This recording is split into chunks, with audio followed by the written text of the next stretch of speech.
All right, we're with head coach Jeff Girsch, safety Kari Watson, and quarterback Zach Bronkhorst following the win over Bemidji State in the second round of the NCAA championships. Coach, first those overall thoughts from this game. Well, I'm so proud of the way our kids played and won. There's a lot to get cleaned up. We were atrocious on special teams. We'll get that fixed this week, and we better out of that part. But you can't take anything away with how hard our kids played. They were ready for this game. The bye week last week, we needed that to continue to get healthy when you play 11 straight like that, and so we needed that. But overall, I thought just a dominating performance by our defense. That was one of the top 5 offenses coming in stat-wise, in the country, and I think we held them to under 200 yards total offense, and that's saying something. I think they're averaging well over 500 a game. So really proud of that effort. Offensively, we did what we could do and move the ball. I think we had close to 500 yards. I think we were at 480 or 490 or something like that, and we have to do better in the red zone and keep finishing drives and doing things. But overall, man, I couldn't be happier. I'm just proud of these guys, and can't wait to coach another week. Kari, 2 interceptions for you on the day. Great personal achievement, but what's it like being able to be a part of a defense that everyone expects to dominate like you guys have every week? It's awesome, because every week I know that we can bet on ourselves. We just preach every week, just do our 111, do our job, and I know my other 10 guys in front of me, behind me, we're going to get it done. So I'll just do my 111. And Zach, first half was a little bit rockier compared to the second. What were you guys doing differently to try and keep ahead in the game coming out of that halftime break? We know that with how our offense works, that we're going to wear teams down in the second half. So really it was just staying on schedule, doing what we're coached to do, running the plays, executing them, and that's really what happened. Is we didn't really change anything at the game plan. We just knew that teams struggled really, when we start weighing on them, stay on the field with us, and that's what really happened. That was a great defense that we played, and they put forth a great effort, and it was definitely tough going there for a little bit, but it showed at the end. This is for all 3 of you.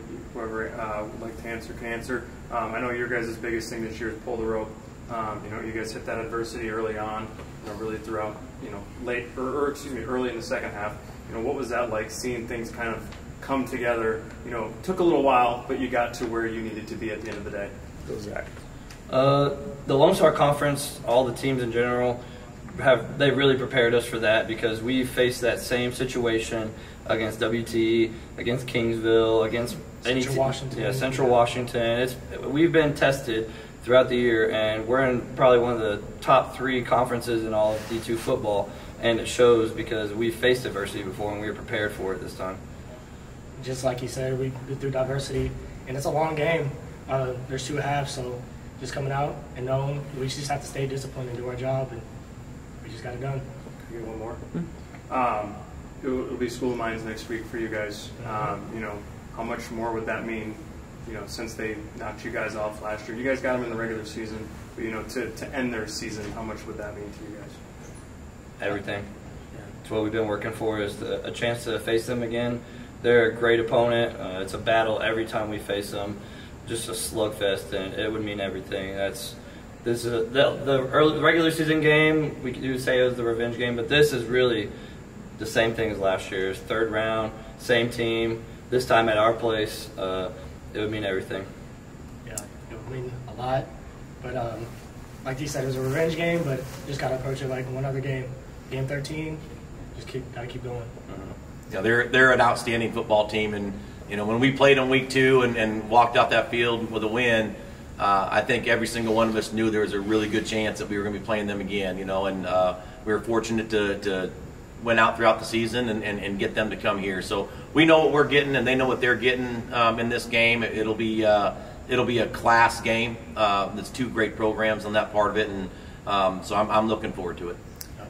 Coach, one more. You've talked about buy-in for a while now, and this is the product of the guys buying in. What's it going to take to get to McKinney? It's going to take continual hard work. Obviously, like we said, there's some things that we got to work on. We got to continue to get healthy. It's going to be week 13 coming up, so we got to continue to get healthy. And that's huge. We talk about pulling the rope and everybody being on the same page. Maybe this week pulling the rope means you're in the training room 10 times instead of the 5 times you're normally in it. We just have to do everything that is possible within our grasp to get to that game and and you know, that starts with getting prepared this week for Colorado School of Mines. Cool. Thank you. Congrats again, guys. Thank you. Thank you. Guys.